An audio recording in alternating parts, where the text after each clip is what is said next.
ইউহিব্বুকুমুল্লাহ, তাহলে তোমরা আমার ভালোবাসা পেয়ে যাবে, আল্লাহ তোমাদেরকে ভালোবাসবে, তার মানে আল্লাহর ভালোবাসা আমরা পেয়ে যাব। ওয়ায়াগফির লাকুম যুনুবাকুম আল্লাহু গফুরুর রহিম, তাহলে আল্লাহ তোমাদের পাপ সমূহকে মোচন করে দিয়ে তোমাদের সব কিছুকে আল্লাহ সুবহানাহু ওয়া তাআলা ক্ষমা করে দিবেন। পরিবেশটা এরকম হয়ে গেল কেন? এই গোলাম হোসেন, এইদিকে বেরোন। আরে যারা খেতে যাবে তারা যাবে, আপনার অসুবিধা কোথায়? আপনি এদিকে ফিরে থাকুন। যদিও আসলে রাত্রি 12টা বেজে গেছে, তো মানুষে আর মাথায় কাজ করবে না, তারপরেও খাওয়া দাওয়া হয়ে গেছে, আর কাজ করে। যাই হোক, তাহলে দুটি মাত্র বিষয়, আমরা আল্লাহকে ভালোবাসবো। এই ভালোবাসা পেতে গেলে আনুগত্য করতে হবে কার? মুহাম্মদ সাল্লাল্লাহু আলাইহি ওয়াসাল্লাম। এখন আমরা চলে যাব দুটি বিষয়ের উপরে, আজ থেকে 1500 বছর আগে। এক, যে তারা আল্লাহ রাসূলকে কেমন ভালোবাসতো এবং আল্লাহ রাসূলের আনুগত্য কেমন করত। খয়বারের যুদ্ধ, খয়বারের যুদ্ধের নাম শুনেছেন? খয়বারের যুদ্ধে কিছু সাহাবী গৃহপালিত গাধার মাংস রান্না করছে। গাধার মাংস, কি বললাম বুঝলেন? একজন সাহাবী দেখতে পেলেন যে এরা গাধার মাংস রান্না করছে। তা ওই সাহাবীটি আল্লাহ রাসূলকে এসে বলছেন, আল্লাহ রাসূল, দেখলাম ডেকচিতে করে অন্যান্য সাহাবীরা গাধার মাংস রান্না করছে। আল্লাহ রাসূল সাল্লাল্লাহু আলাইহি ওয়াসাল্লাম বলছেন, এই গৃহপালিত গাধার গোশত তোমাদের জন্য নিষিদ্ধ। এই কথা যখনই আল্লাহ রাসূল বলেছেন, আর এই সাহাবীটি শুনে ওদেরকে যখন বলেছে, তখন তারা গোশত তো দূরের কথা, হাঁড়ি সহ ছুঁড়ে ফেলে দিয়েছে। যে আল্লাহ রাসূল মানা করেছেন গাধার গোশত খেতে, আর আমরা গাধার গোশত রান্না করছি, চল ছুঁড়ে ফেলে দাও। গোশত তো ছুঁড়ে ফেলে দিল, হাঁড়ি পর্যন্ত ছুঁড়ে ফেলে দিল। আজকে মনে হয় আপনার বয়স 50 বছর। 50 বছর থেকে মুহাম্মদ সাল্লাল্লাহু আলাইহি ওয়াসাল্লামের অসংখ্য হাদিস আপনার সামনে পেশ করা হচ্ছে, হচ্ছে না? তারপরেও আপনি মানতে পারছি, আমরা আনুগত্য করতে পারছি। সাহাবীদের আনুগত্য কি? হযরত আবু বকর সিদ্দিক রাদিয়াল্লাহু তাআলা আনহু কোন এক সফরে তিনি গেছেন, হযরত ওমর রয়েছেন সাথে। হযরত ওমর বলছেন, আমি দেখতে পেলাম হযরত আবু বকরকে, হঠাৎ করে তিনি রাস্তার মাঝখানে একটা গাছের তলাতে বসে গেলেন। হঠাৎ করে হযরত ওমর বলছেন, আবু বকর ভাই, হঠাৎ আপনি বসে গেলেন কেন? তখন হযরত আবু বকর বলছেন, ওমর, আমি ইতিপূর্বে আল্লাহ রাসূলের সঙ্গে যতবার সফর করেছি, আল্লাহ রাসূলকে দেখেছি, যখনই তিনি আসতেন এই রাস্তা দিয়ে যেতেন, এই গাছের গোড়াতে একবার করে বসতেন, এই জন্য আমি বসেছি। কি আনুগত্য দেখুন!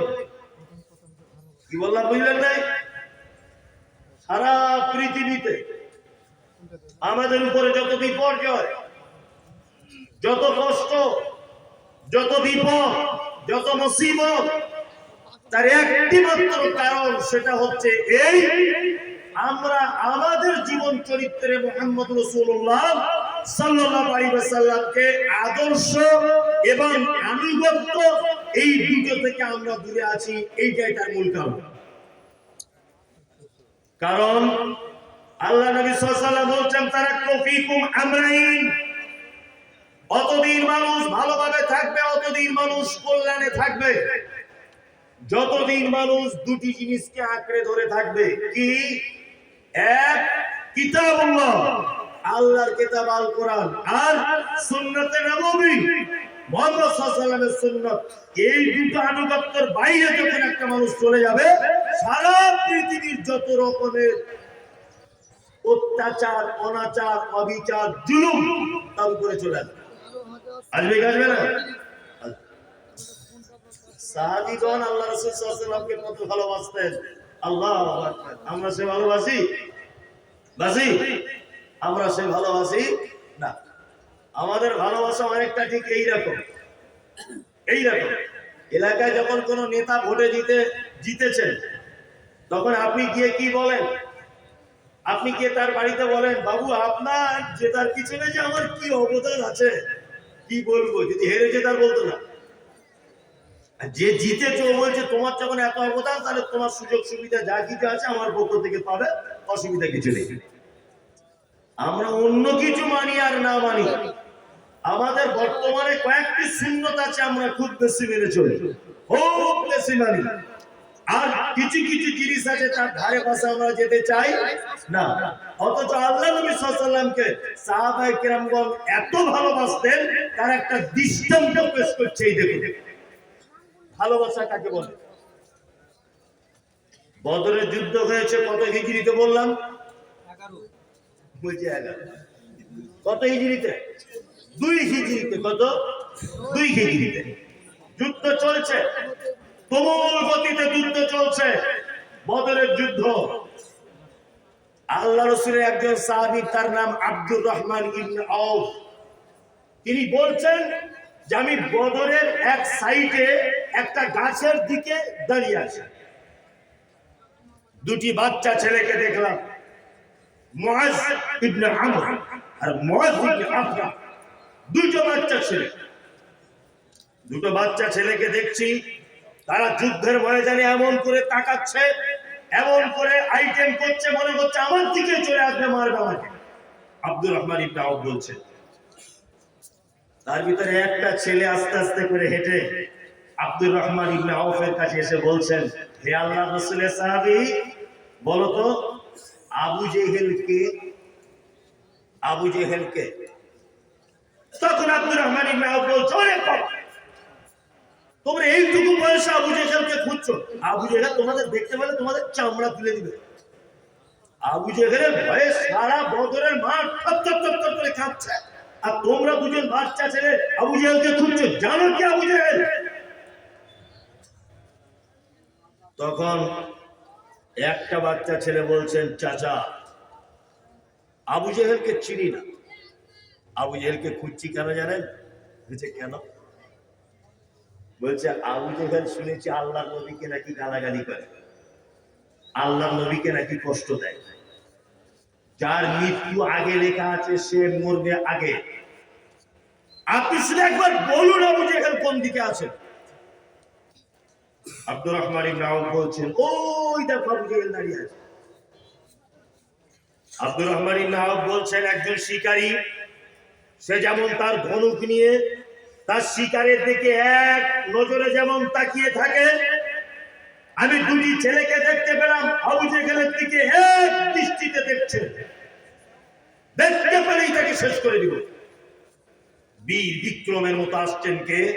আবু জেহেল ঘোড়ার পিঠে উঠে। একজন ছেলে বলছেন, আবু জেহেল ঘোড়ার পিছনে উপরে, তার গর্দানে মারতে পারবো না, তার শরীরে মারতে পারবো না, আমি খুব ছোট। আল্লাহ রাসূল আমার তলোয়ারটা নিয়ে তার পায়ে এত জোরে আঘাত করেছি, বাদামের খোলা ছাড়ালে যেমন বাদাম বার হয়ে যায়, কোন জিনিসের খোলা ছাড়ালে যেমন তার বীজ বার হয়ে যায়, আল্লাহ রাসূল আবু জেহেলের পায়ে এত জোরে আঘাত করে দিয়েছি যে তার হাঁটু থেকে পাটা খুলে পড়ে গেল। তার পা খুলে যাওয়ার পরে তারপরে আবু জেহেলের ব্যাটা কোথায় ছিল, ও এসে আমার বাম হাতে আঘাত করলো। আমার বাম হাতে আঘাত করলো, হাতটা কেটে পড়ে গেল, একটুখানি লেগে ঝুলছে। আল্লাহ রাসূল এই হাতটা আবার যুদ্ধ করতে বাধা দিচ্ছিল, ওই জন্য আবু জেহেল যখন ঘোড়া থেকে পড়ে গেল, আমার হাতের উপরে পাটা এরকম চাপ দিয়ে পাটাকে ছিঁড়ে দিয়ে আবু জেহেলের উপরে এমন করে তলোয়ার চালাতে লাগলাম যে আবু জেহেল পৃথিবীর মাটি থেকে চিরবিদায় হয়ে চলে গেল। দুটি বাচ্চা ছেলে, কে? বাচ্চা ছেলে নবীকে গালাগালি করবে আর তুমি বেঁচে থাকবে পৃথিবীতে? অসম্ভব ব্যাপার। এর নাম মুহাব্বতে রাসূল আর সাহাবীদের আনুগত্য, আর আমাদের বর্তমানে আনুগত্য। আল্লাহু আকবার। তুই কতদিন ধরে হুজুর ওয়াজ করছে, দাড়িটা রাখো না ভাই, দাড়ি রাখো। মনীষের রাখতে ইচ্ছে হয়, কি করি বলুন তো দেখি, বুঝতে পারলি না? চুলকায়, ঘাম হয়, বিরক্ত লাগে, বুঝে কি বলছে না? সে আবু জেহেলকে গালি দিত, আবু জেহেল গালি দিত, এই জন্য বাচ্চা ছেলেদের এত রাগ।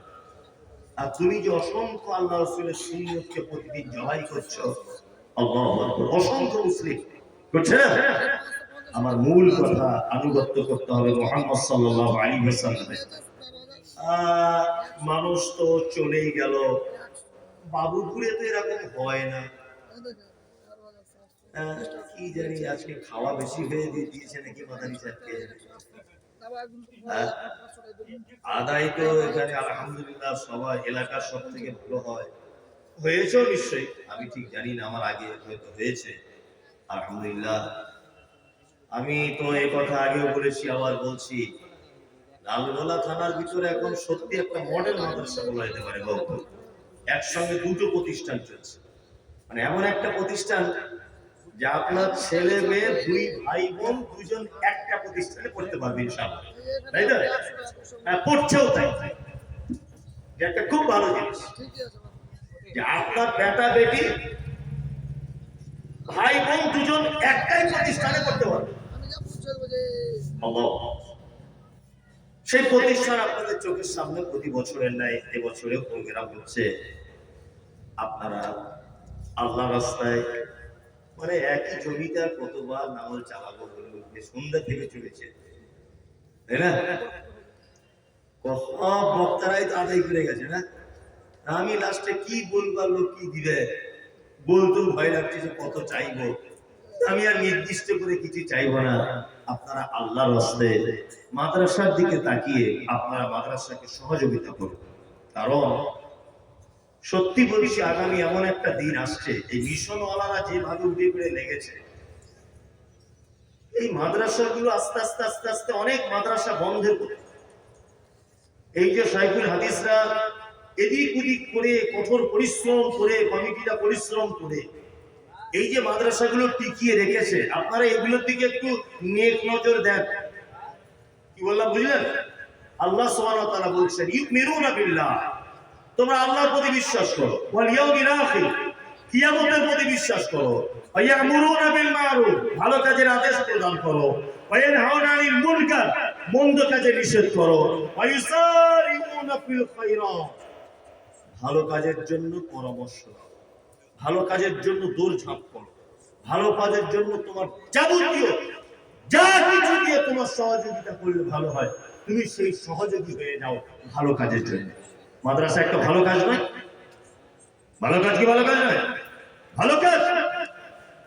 আল্লাহ পবিত্র কোরআনে একাধিক জায়গায় বলছেন, আল্লাযীনা ইউনফিকুনা ফিস সাররাই ওয়াদ দাররাই ওয়াল কাযিমিনাল গায়যা ওয়াল আফিনা আনিন নাস। আল্লাহ তাআলা বলছেন চারটি লোককে আমি খুব বেশি ভালোবাসি।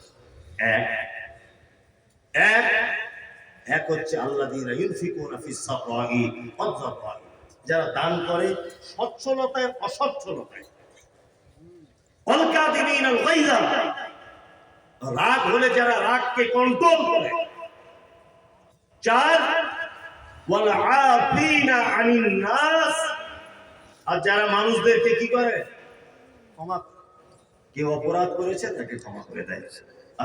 দিনী ভাই ও বোন, আপনারা অবশ্যই